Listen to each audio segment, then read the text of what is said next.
Hi, everyone. This is Jennifer Shea. I'm the director of the MPA program at San Francisco State.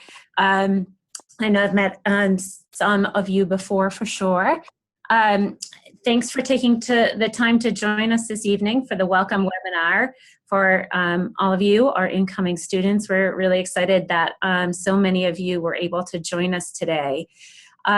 And I'll let you know at the very beginning, we're really excited also for this opportunity because we actually haven't done this precise webinar before. We're lucky enough that Adrian Mew, who's going to lead the webinar, is our current president of our Pi Alpha Alpha Honor Society chapter and volunteered to do this for you all. So Adrian and I are sitting in different locations, so we may have a couple of technological glitches, but we will do our best to stay on track and keep it as clean as possible.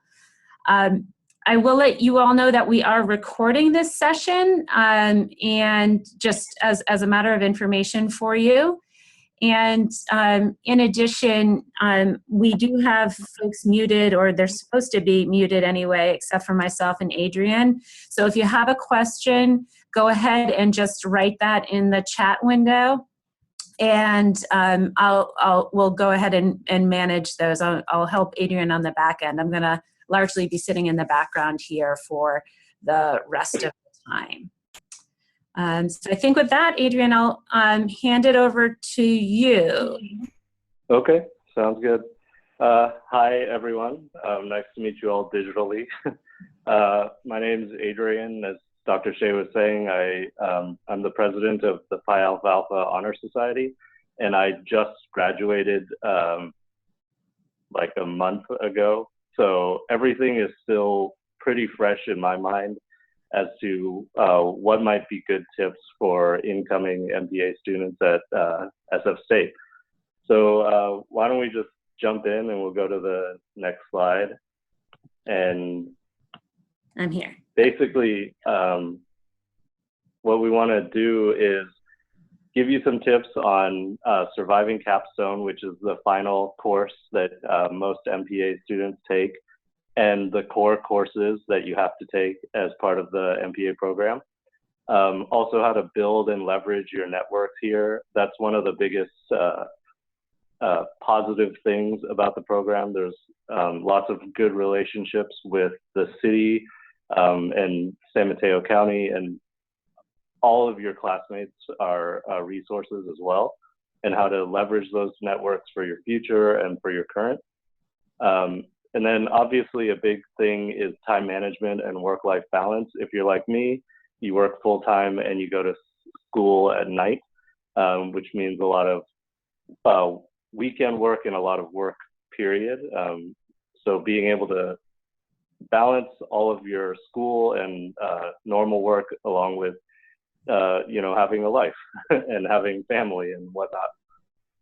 And then we'll talk about books with obviously new technologies. There's plenty of ways to get your books. And then we'll go registering classes and getting around the downtown campus, and then getting to, which I know are all important things for our people who are commuting to school. Yeah. I was just going to jump in for a quick minute, just so folks know, we ordered the presentation so that the topics with the most numerous survey responses as number one are towards the beginning. So even if we start to run out of time, hopefully we'll get to the most important stuff. And assuming that our recording is successful, we will send the recording out to all of you afterwards. Even if we don't get the recording, we'll at least share the PowerPoint with you, so you'll have some of the basics later too. Yeah, so we'll start off with surviving capstone and the core courses. And I think we're gonna send a template around, Dr. Shea, is that right? The one that I created just as an example and a starting point for people. It's really important to figure out what classes you need, and the core courses that you have to have are 700, 705, and 706, which combine together, and 715. And then as we were saying, the capstone class is the final course that most MPA students take. So with 700, that's the first class you'll be in no matter what. It's required in the first semester, and it's really a general introduction to all things public administration. It assumes that you have a pretty good grasp of the way our government works, but it does go over some of those basics, as well as gets a little bit more in detail to some of the pretty broad and basic theories to public administration. 715 is a really great class. It can be intense, and that's a important one to make sure that you've got planned for. You'll do a book review, you'll do policy analysis, and that one is important that you plan to take early. I think it really acts as a good basis for the rest of your program. 705 and 706, as the PowerPoint says, you take them sequentially. 705, you will pick a topic and you will understand the ways to do a literature review, ways to get sources and information about a particular project, or what's great about all of the courses, I think, is that you can choose things that you care about, and you can choose things that you maybe already have an expertise in, but you want to dive deeper into. So 705 and 706 allow you to first take this topic, understand it, dive deeper into the literature, the sources, and 706 will actually allow you to design a survey or look at data that's already been collected by other organizations and start to break down that data into a presentable project. And there's generally a time in which you get to see your classmates' projects and go through that process with your classmates as well as your professors. So these are core classes. I recommend that you have to start deciding which books you need to keep and which material you'll need to go back on, because capstone is all about looking back on your entire program. As part of it, you'll need actually 30 sources for the final paper. And that final project is a culminating case study. So you will take this case study and you will analyze it and provide issues and recommendations based on all of the things you've learned in the program, which requires that you have those sources. I'm not saying that you should buy every book and hold on to every single book you ever had, because I know some of the books are expensive. You're going to want to rent some of them, but it's important for you to figure out which books you can use later on that are going to be core textbooks, anthologies, things like that, that will give you that material that you can use in your capstone project. And absolutely keep all your essays, all your homeworks, and all of your projects. I use Google Drive, Dropbox, things like that. Keep it organized, because it will, and keep it organized by semester is a really good way to do it. That way you can look back and find information and sources and theories that you can then use in other classes, but especially the capstone. So we'll go to the next slide about building and leveraging your networks. So networks are really important. They are going to be not only your friends to help you in the stressful times, but also people who can help you with proofreading your papers, which is really important before turning them into the professors, and being able to connect with people who can help tutor you in specific things. There are plenty of people who are Excel whizzes and other people who haven't needed to use Excel so much in their work. and there are classes where, you know, you'll do financial management in nonprofit and government, and you have to understand how to organize that material. Even if you're, and being able to reach out to other classmates and tutor them and things of that nature, I always find have strengthened my own abilities. So obviously it's a good way to get help, and also to figure out what the connections are. It allows, so some of the projects require you to interview people, and you may have your own network of people that you can interview, but it's also great to go out and meet new connections and interview them and understand new points of view in terms of public administration. I came from the private sector, so I didn't really have any connections in terms of public sector and nonprofit. So all of my connections came from my classmates and faculty members who helped me find people to talk to about any of my given projects. Oh, I'm sorry. Oh, yeah. Were you done with that side, Adrian? I was going to go to the student groups, but Before you go do, we have a question from Ria asking about books. And she asks, are there Sure. books from specific courses that you would recommend that we buy outright? Yes, there are. So the books in 715, the book in 700, those are going to be absolutely critical for you to have in the capstone. And I think it depends on how you design your coursework, especially with your emphasis, your elective emphasis. If you are doing urban or you're doing nonprofit management, those, you're going to want to figure out which are the key books that, for me, the ones that are most important are authors like, I forgot, Donald Kettle, is that his first name, Dr. Shea? That's correct. Donald Kettle, Yeah. seminal in the field, yes. Yeah, he, not only does he look at new theories, but he goes back to what are the original theories, and he puts together these really comprehensive analysis. So you'll be able to get lots of starting points in terms of sources, and then you can go to the library or look up new books based on his leads that he gives you in terms of the information. So, and then, so in terms of networks, how do you do that? A little plug for Pi Alpha Alpha. Join Pi Alpha Alpha.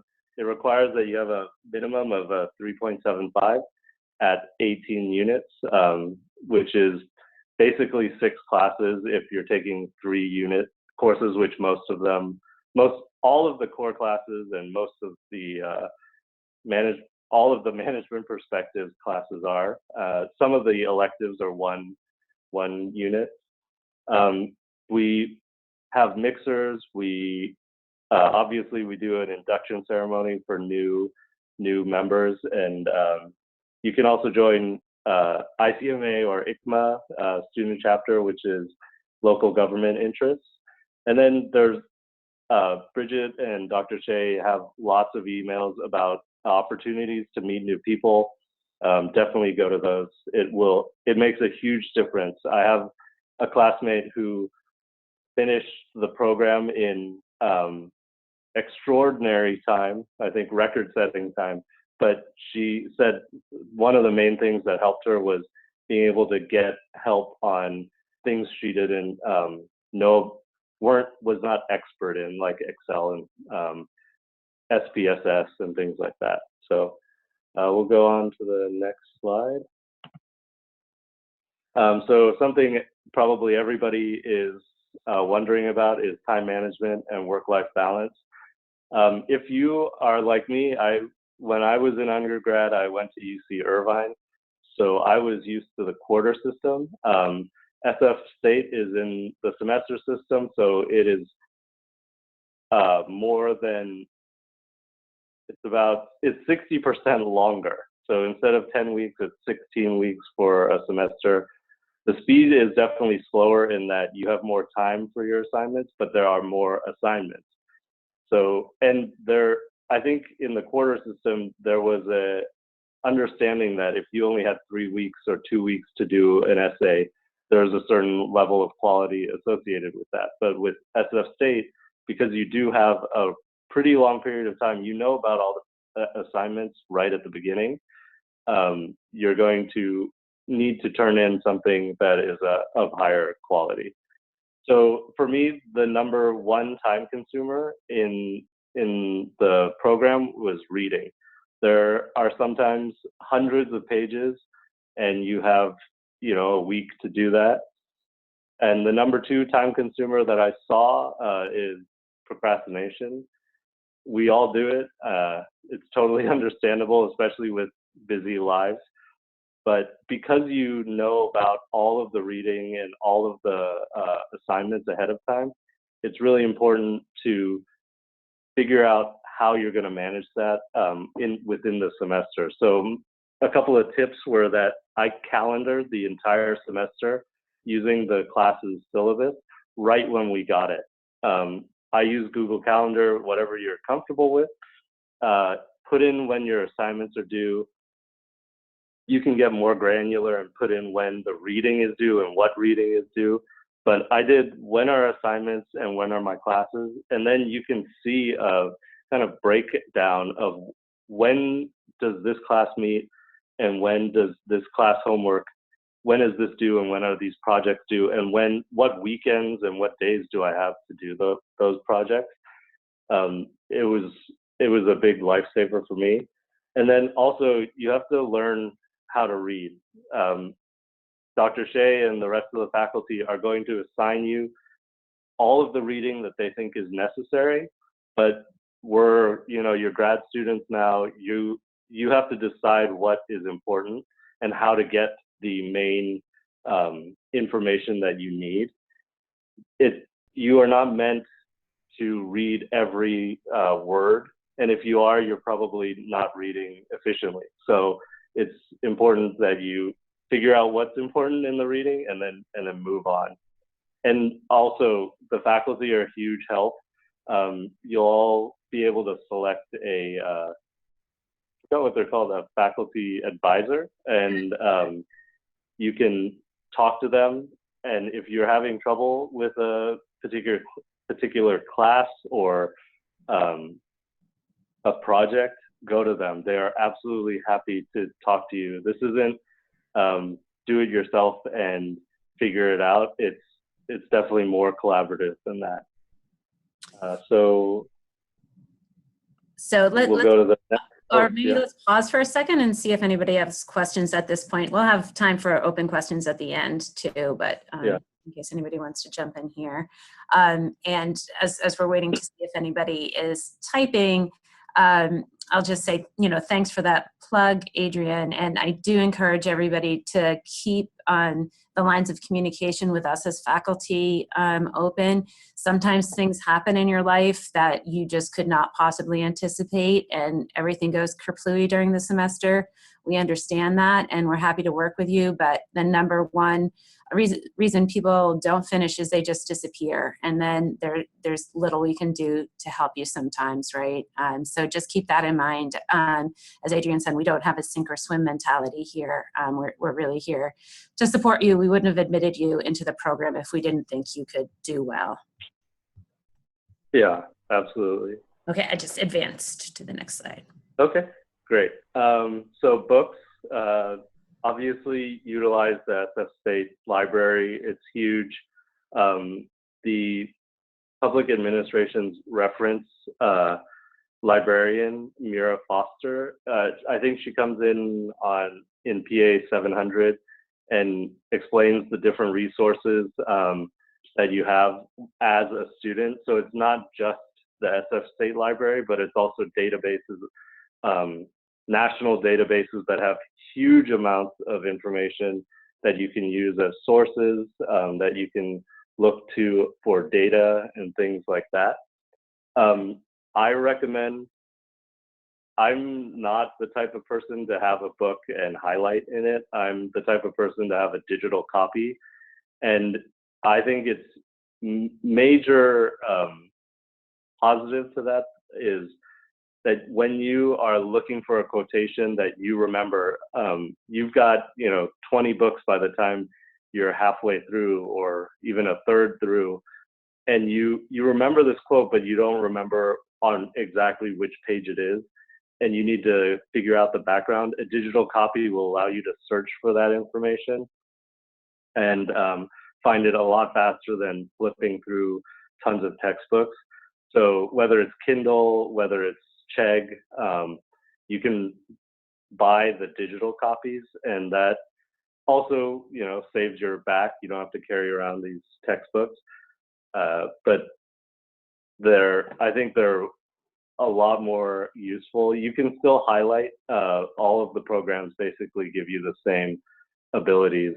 So I think that's a big thing. Renting is a great option. I know there are some books, they range, a lot of the faculty understand that books are expensive, so they choose books that are useful to you, but also aren't going to break the bank. But every once in a while, there is a book that you just need to have, and it's going to be, $200 or 100 something, and you might want to rent that, and that's totally fine. Use the rental programs that are out there. SF State has a rental program, so if you can't find it on Amazon or Chegg, or they have a better price, use whoever it is just to get that book. And you can always rent it again for capstone. It's just important that you keep a list of the books that you find useful in order to do so. And then buy some books. Again, capstone is the culminating experience, and you really need to have some of those major books to help you through. There's no way to get 30 sources without having some of those on hand already.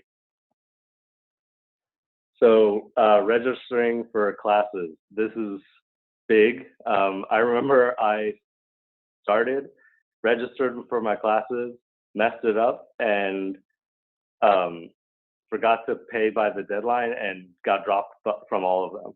And so gateway.sfsu.edu, that's going to be something you go to really often as you go to iLearn, which is where you'll get all of your school syllabuses. It's basically like an online intranet for all of your classes. But SF Gateway is the way you'll register for classes. Keep track of the classes you want to take and when they're offered. They're not offered every single semester, so you need to plan out.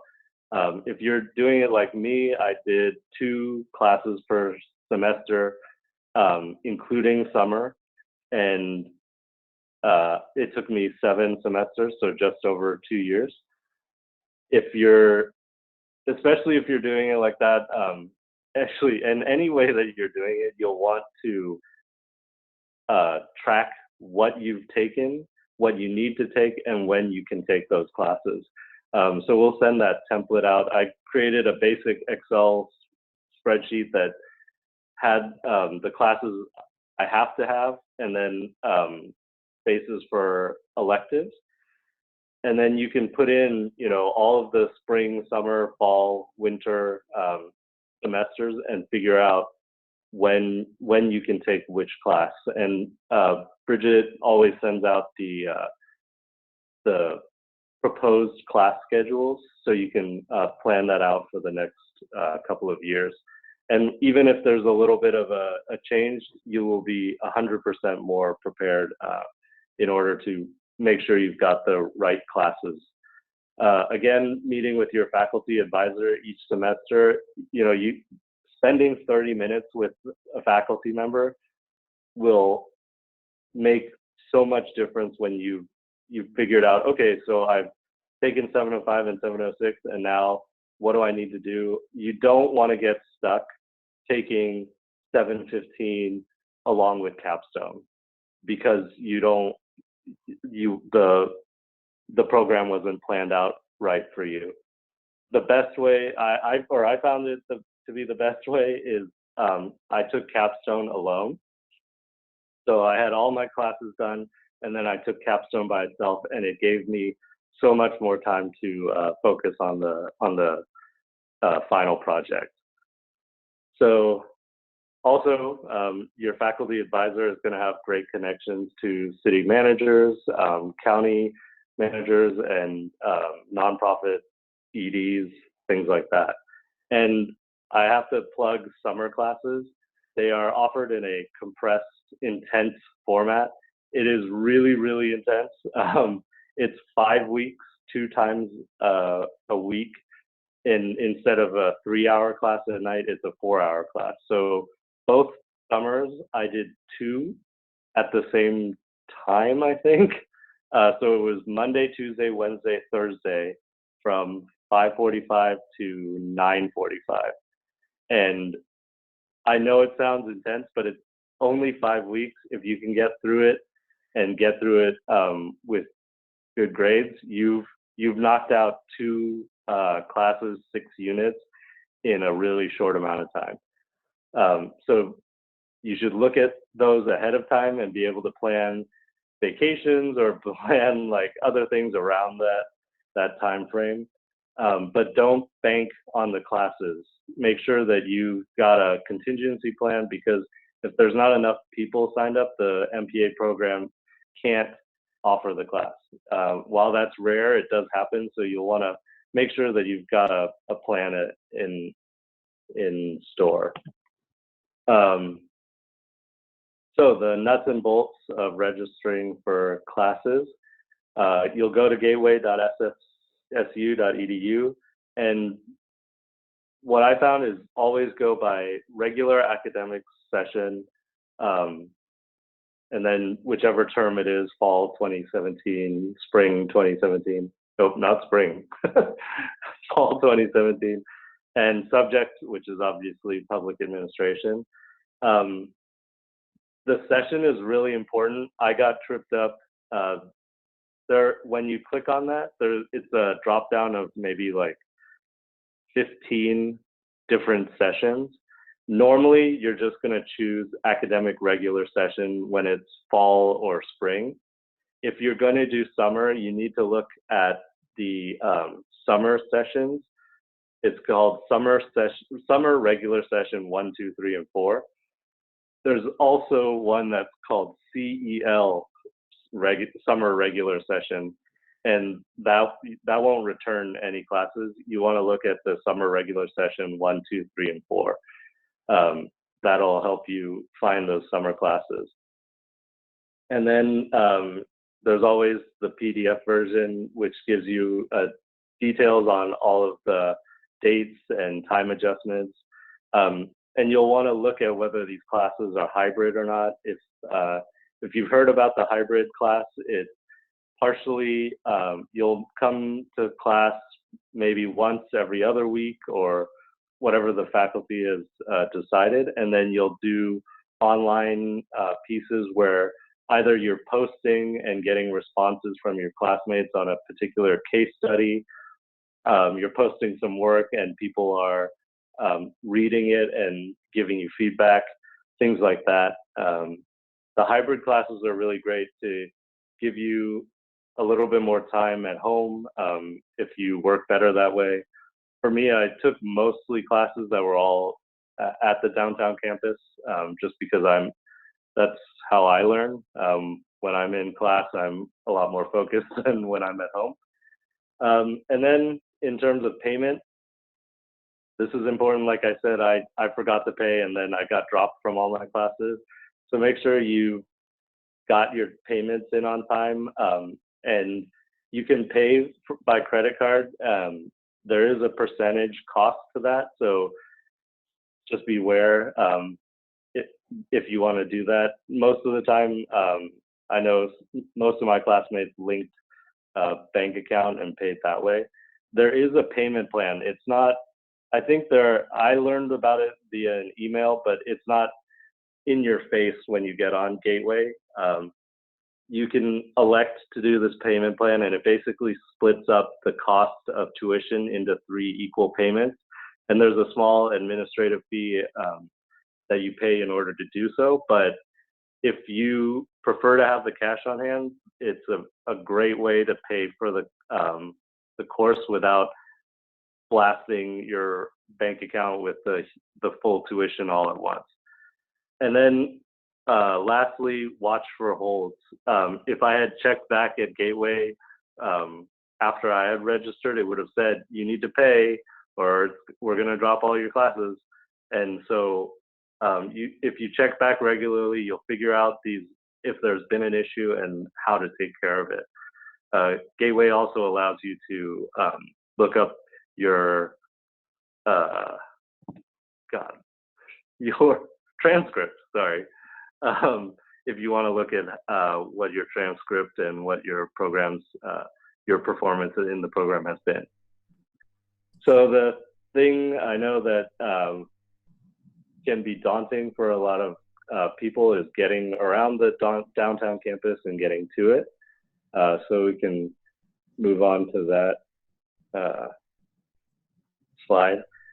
So I had a lot of classmates who were commuting from the East Bay. I had one classmate who commuted from Salinas and Monterey. So there's people coming from all over.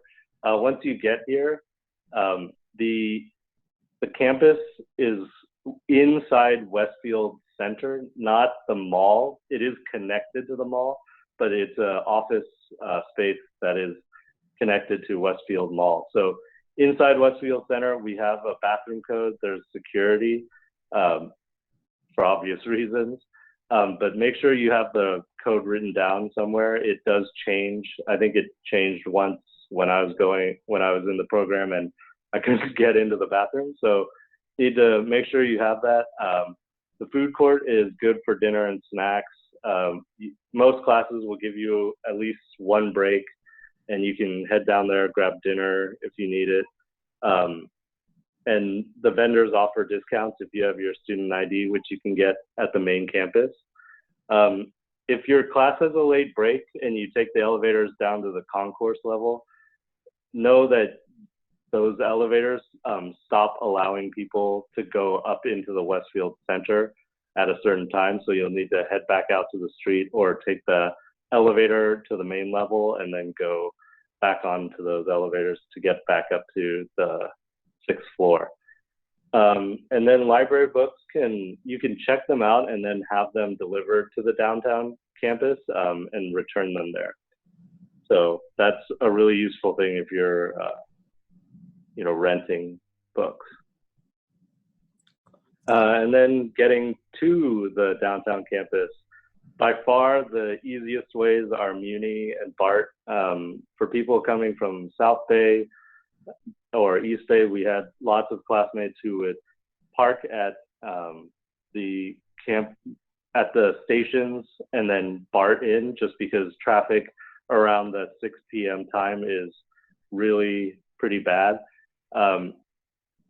And all of the classes I took started around 5:45 or 6. You'll need to budget a pretty good extra portion of time if you are driving in because of the traffic. Even though the commuters are leaving, they're still making SF traffic pretty terrible. So BART, Muni, parking on the outskirts of the city and then coming in that way is easier and oftentimes cheaper than parking. Biking, if you ride your bike to campus, there's a bike room that is located on the concourse level, same level as the food court. You can get access via Bridget, and you just sign an agreement form and then you can park your bike in there.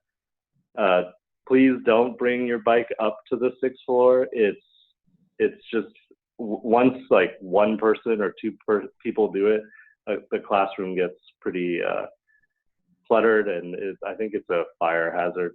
So yeah, if the security guards catch you, they'll boot you out too. Yeah, so don't want to do that.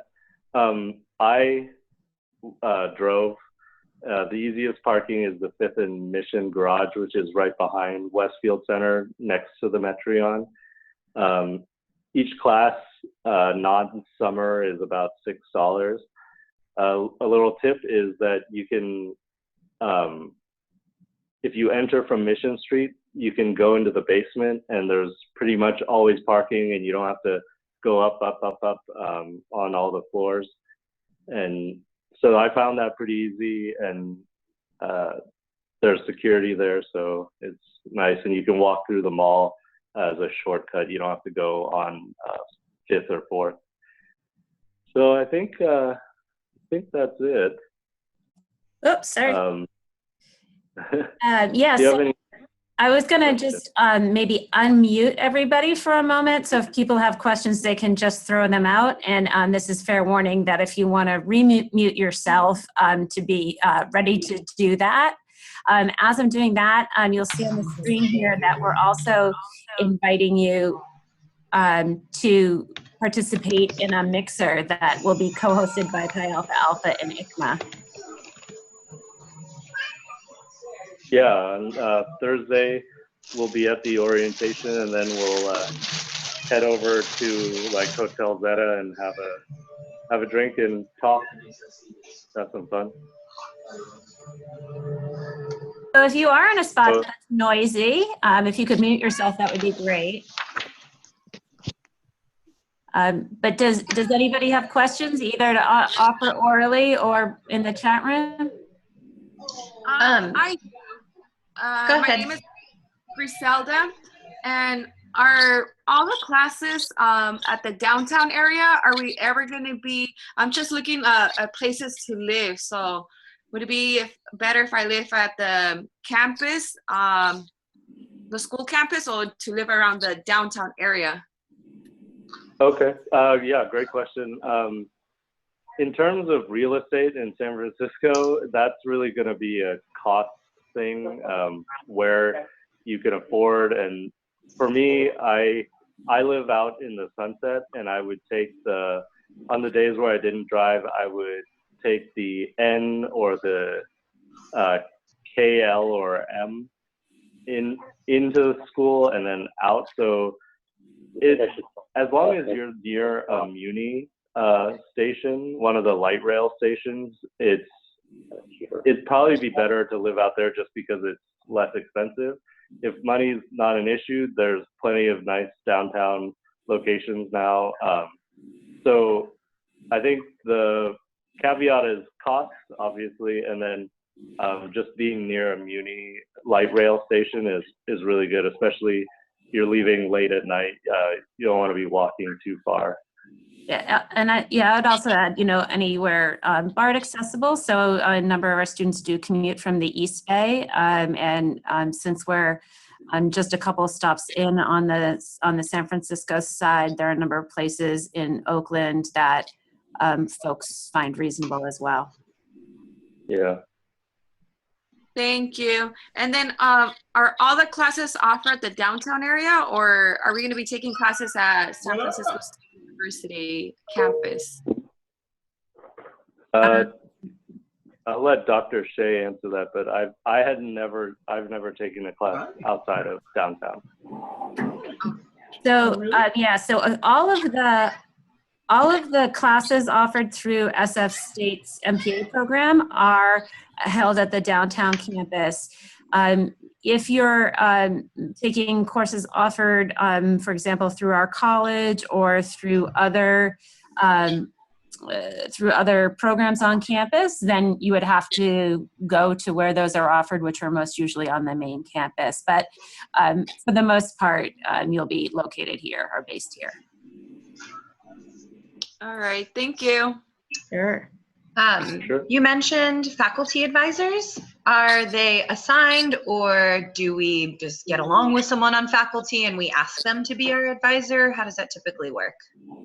Yeah, they are not assigned. So if you meet with, you have a teacher, a faculty member that you get along with, ask them.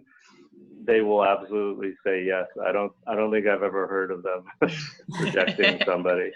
Okay, So, great. Thank you. And Sure. just to add to that, Ria, you know, so I tend to be the default advisor until you find somebody else. I mean, unless you feel like sticking around with me. And then a lot of people also, because you're enrolled in PA 700, which Dr. Joaquin takes, often bounce things off her too. And really the bigger point is, you know, you may find one faculty member who you have a strong affinity with and really want to keep that person as your dedicated advisor. But also it's fine just to kind of mix and match, you know, based on, we have office hours on different days based on our teaching schedules and things like that. So sometimes it could just be easier or more convenient for you to kind of switch based on each semester. So, you know, really Okay. whatever works for you. Perfect. Thanks. That helps a lot. Also, hello everyone, this is Bridget. I just shared a link and it auto-corrected MPA to MAP, which is always so frustrating. You'll find that happen to you quite a bit. But I did share a link from our website that lists all the faculty and their area of emphasis. Faculty do focus on certain areas. And so if you're interested in public policy, you'll probably go with Sheldon. There's you know, some areas, especially around the electives, faculty do generally, you know, have as their domain. Thanks, Bridget. Was there another question?